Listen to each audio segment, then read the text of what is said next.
What's the meaning of cutting?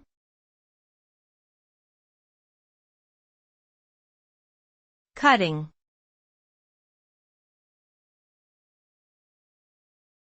Cutting.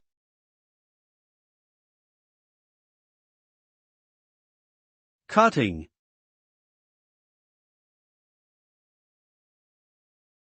Cutting.